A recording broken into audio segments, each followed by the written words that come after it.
Stop saying said. She said, no, she insisted. He said, no, he confessed. They said, no, they announced. She said quietly, no, she whispered. He said loudly, no, he exclaimed. She said angrily, no, she snapped.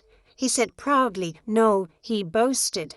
Said tells no story. These words show exactly how someone spoke. Two sentences, same meaning, different impact. He said he was sorry, now becomes he confessed he was sorry.